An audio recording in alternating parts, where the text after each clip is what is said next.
My parents said he's your kid, not ours when I asked them to babysit, so I ended their financial control and shook their whole life. It all started 2 weeks ago when I asked them if they could watch Liam, my 6-year-old son, while I had to travel for work. I don't usually ask them for favors, especially long-term ones, but this trip was crucial and there was no one else. They hesitated, like I was asking them to move mountains, but they finally agreed. I could tell they weren't thrilled about it, but they were his grandparents. How bad could it be? The first few days were quiet. Liam would call me at night and tell me that Grandma made him eat too many carrots or that Grandpa fell asleep while watching TV, typical stuff. But on the third day, the tone changed. Liam sounded frustrated, almost sad. He wanted to play, but they kept telling him they were tired. He didn't understand why they were so cold. I thought maybe it was just a bad day, so I told him to hang in there and I'd call his grandparents to check in. That's when things started to unravel. When I called my mom, I expected her to rant about how energetic Liam was. Instead, she said, "We're tired of babysitting. He's your kid, not ours. You need to figure this out." I tried to stay calm, reminding her that they had agreed to watch him for 2 weeks. They had barely made it 3 days. She wasn't having it. "We're old, Justin. We don't need this stress. We're taking him to your sister's today." I was stunned. My sister Emma wasn't even expecting this. They hadn't talked to her about it. It was as if they had dumped my son on her without warning. I was angry, but I knew arguing on the phone wasn't going to help. I just told them, fine, take him there, and hung up. After that call, I began to think about how lopsided our relationship had become. I've always been the one to go to bat for them. They've never had to ask twice when they needed money, a ride, or help with something around the house.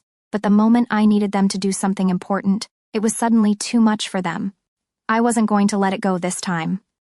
That night, I sent them a simple text message. "I'm done paying your bills. That includes the $500 a month and the rent for the garage. Don't expect anything more from me." Within minutes, I had 18 missed calls and texts flooding my phone. "Pick up the phone. What's going on? We don't understand. Everything was fine. Call us, Justin." I ignored each one. For the next few days, I focused on work and making sure Liam was okay with Emma. She was understanding and agreed to keep him until I got back. I called her every day to check in. My parents, on the other hand, went into a tailspin. They kept calling and texting, acting confused as if they had no idea why I was cutting them off. Little did they know, this was just the beginning. The next day, I woke up to more missed calls and messages from my parents. I scrolled through the texts half-heartedly, expecting more guilt. But one caught my eye, "Justin. If you don't answer, we're going to have to do something drastic. We need to talk." Something drastic? What did that mean? I rolled my eyes, thinking it was just more manipulation. I was done with their games. Instead of answering, I called Emma to check on Liam. "He's fine," Emma said. "He was building a fort in the living room when I left for work." "But listen, Justin, Mom and Dad showed up unannounced this morning." "What? Why?" I asked, tensing up. They didn't say much. They just kept asking me what was wrong with you. Dad acted like they were the victims of some big misunderstanding. "Of course they were," I muttered. "They love playing that role." "Yeah, but here's the weird part," Emma continued. "They brought a bunch of stuff, old boxes, tools, like they were planning on staying here for a while. Mom casually mentioned something about needing space to figure things out. That threw me off. You're kidding.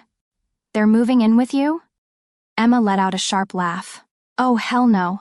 I told them they weren't staying here. They got mad but eventually left. I thought you should know. Something feels wrong." Great. Now they were escalating things. I had no idea what their endgame was, but I wasn't about to get dragged into their drama. I went about my day, keeping my phone on silent. But later that afternoon, I got a call from a number I didn't recognize. It was a lawyer's office. "Mr. Justin Harrison?" the voice asked. "I'm contacting you on behalf of your parents regarding a financial arrangement they're concerned about. They claim they are financially dependent on you and would like to negotiate terms." I almost laughed. "Wait, are you telling me my parents have contacted a lawyer to force me to continue paying their bills?" There was a pause. "I'm just relaying the information, sir. I suggest you discuss this with them directly." I hung up without another word, my mind racing. I couldn't believe it had come to this. Were they seriously trying to make a legal case out of me cutting them off? And for what? Because I wouldn't babysit their feelings anymore? It was surreal. I decided to confront them directly. I called my dad and didn't bother with pleasantries.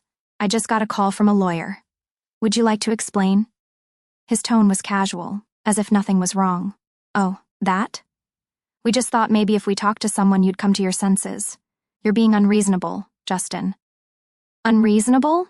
I shot back. You're trying to blackmail your own son because you didn't want to look after your grandson for 2 weeks. Do you hear how crazy that sounds? We're not blackmailing you, he said defensively. But we're struggling here. You've been paying these bills for years. We depend on it. Maybe you should have thought about that before you decided to ditch Liam and dump him on Emma without even asking her, I said. I'm done. I'm not paying for anything anymore. You can't just cut us off like that, he argued. We're your parents. Exactly. You're my parents, not my responsibility, I said before hanging up. Later that evening, Emma called again, sounding more amused than upset. You're not going to believe this. Mom and Dad came back to my house. They were standing on my porch with lawn chairs when I got home and said they wouldn't leave until I called you. I shook my head, annoyed but somehow impressed by their determination. Wow, they're really pulling out all the stops.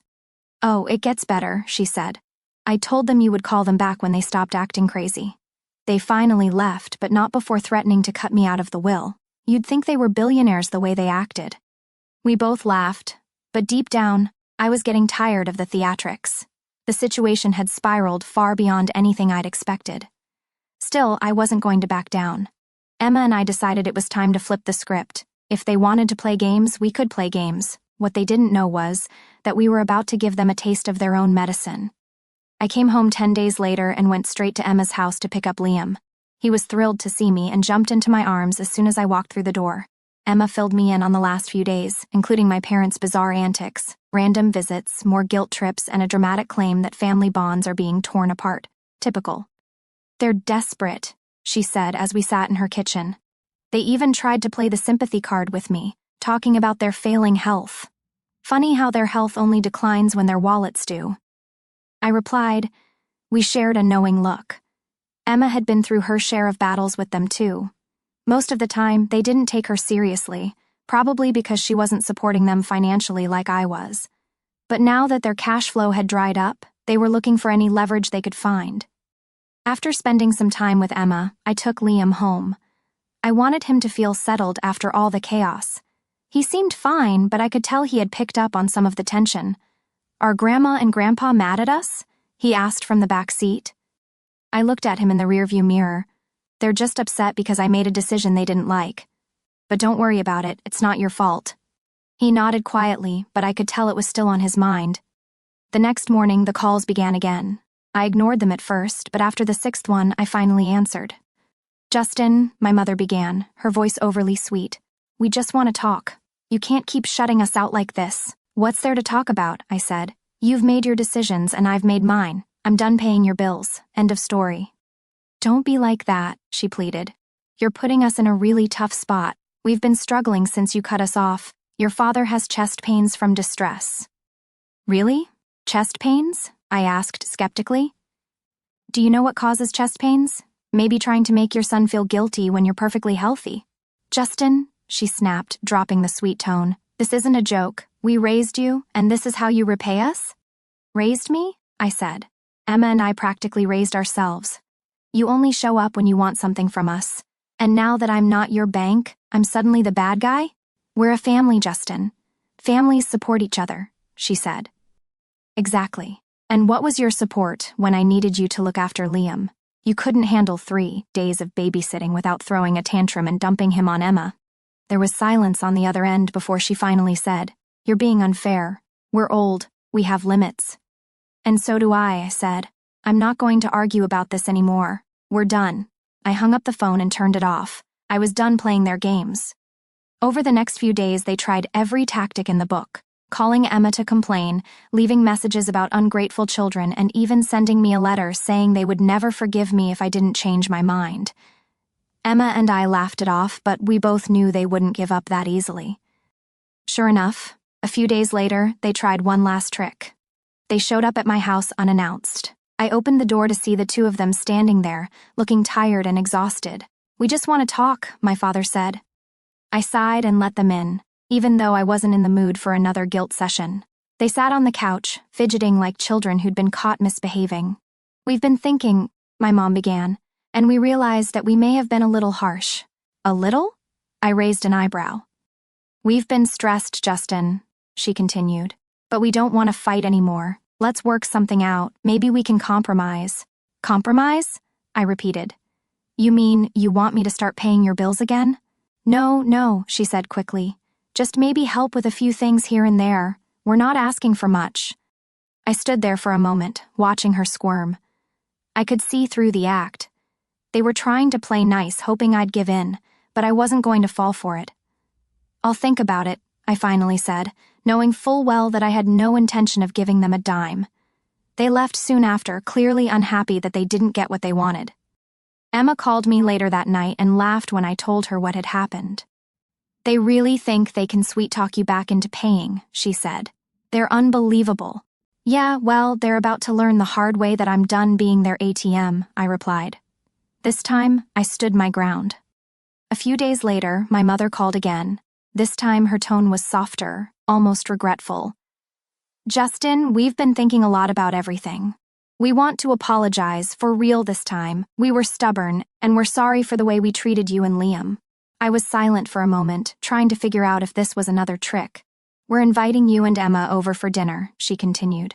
"Just the four of us, no pressure, no arguments. We just want to work things out."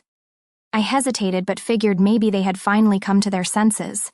Besides, it couldn't hurt to give them one last chance. Emma was skeptical when I told her, but she agreed to come with me. "If they pull any more stunts, I'm done," she warned. We arrived at their house that evening. The smell of baked chicken and mashed potatoes filled the air, a classic family dinner. For a moment, it almost felt like old times. Liam was staying with a friend, so it was just the adults. My mom led us to the table, smiling in a way that felt a little too rehearsed. "We're so glad you both came," she said, setting down a plate of food. My dad chimed in, "It's been too long since we had a nice family dinner like this." I could see that Emma was already looking at them sideways, not buying the act. Still, we went along with it for the moment. We made small talk about work, Liam's school, and other superficial topics. For a while, everything seemed normal, until it wasn't. Halfway through dinner, my dad cleared his throat. "So, Justin, we've been having some real trouble lately. Things are tight financially, and it's been hard to keep up with expenses since you, stopped helping out." I put down my fork, my appetite disappearing. Emma shot me a look that said, "Here we go." My mom quickly added, "We know we haven't handled things well before, but maybe we can find some middle ground. We're not asking for much, just enough to get us back on our feet. Maybe you could pay the garage rent again." I took a deep breath and tried to keep my cool. "Are you serious? You invited us here just to ask for money again?" No, my mother insisted, waving her hands. "We also wanted to apologize, but we need help, Justin. You know how hard this has been for us." Emma snapped before I could. "Oh, come on. You're not sorry. You just want to guilt us into paying your bills again. That's exactly why we didn't trust you in the first place." My dad scowled. "You don't understand, Emma. You've never been responsible for this family the way Justin has. He knows how important it is to keep things running smoothly." Emma leaned forward, her voice sharp. "Don't you dare pull that crap on me. Just because Justin helped you doesn't mean you get to use him like your personal bank. We're not kids anymore, and you don't get to manipulate us." "You think you're better than us now?" My mother shot back. "We've sacrificed so much for both of you, and now you're turning your back on us." I stood up and shook my head. "That's exactly why I'm done. You just see us as your meal ticket. We came here thinking you actually wanted to fix things, but all you care about is money." "Justin, wait," my dad started, but I cut him off. "No, we're done here." Emma stood up too and grabbed her coat. "You can keep pretending to be the victims, but we're not falling for it anymore." We both headed for the door, and I slammed it behind us. As we walked to the car, Emma let out a frustrated laugh. Unbelievable. They really thought we'd just give in. "They always do," I said. "But not this time." For the first time in a long time, I felt like we were finally in control. They could try all the manipulation they wanted, but we weren't going to let them win. For a while after that dinner, things were eerily quiet. I thought maybe my parents had finally gotten the message, but of course, that was too good to be true. About a week later, I received a message from my mother. It was long and rambling, full of passive-aggressive lines like, Since you and Emma don't value family anymore, we have no choice but to make some hard decisions." She went on to say that they were considering cutting us both out of the will. They wanted to make it clear that if we didn't come to our senses, we would inherit nothing when they were gone. I couldn't help but laugh. It was so typical of them to think that money would make us crawl back. I called Emma to tell her, and she cracked up too. Wait, she said between laughs. "You mean the same will that probably includes their collection of old furniture and Dad's broken tools? Oh no, what will we ever do without those riches?" "Exactly," I said. "It's all just more manipulation. They're running out of ways to control us." "Let them write us out," she said. "It's not like they ever cared about us as people. They only care about what we can give them." After that, neither of us bothered to respond to their threats. Over the next few weeks, my parents persisted with their outreach, flooding my phone with messages like, "You can still fix this," and "Family ties never break." Their words carried the weight of years spent under their influence, but I stood firm, as did Emma. When they finally realized we wouldn't bend, the barrage of texts and calls dwindled, then ceased entirely. The sudden silence felt strange at first, like a storm had passed, leaving an unfamiliar calm. Yet, that quiet brought a profound sense of liberation. For so long, I'd shaped my life around their demands, sacrificing my own desires to meet their expectations. Now, unshackled, I could finally live for myself and those I truly cherished. With that weight lifted, life took on a brighter hue.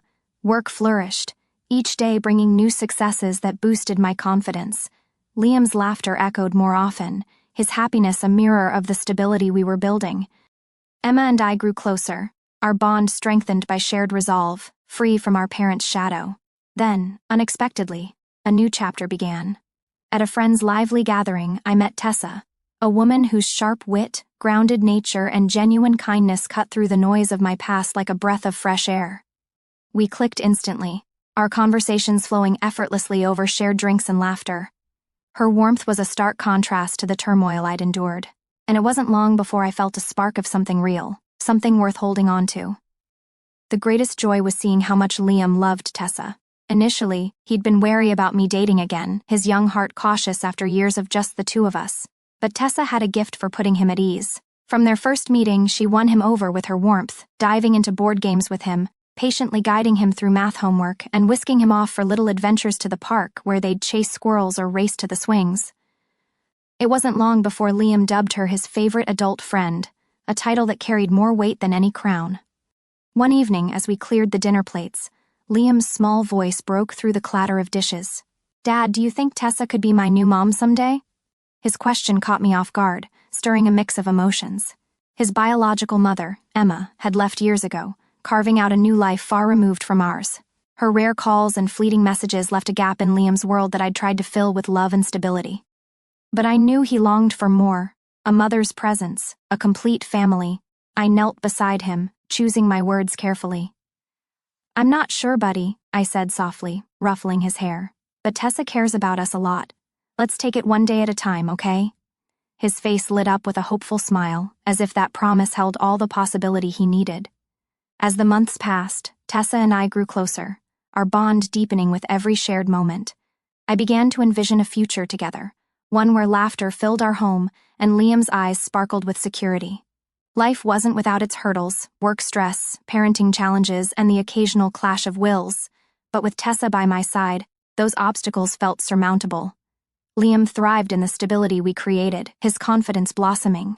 Emma, meanwhile, had her freedom, her life a distant echo that no longer disrupted ours.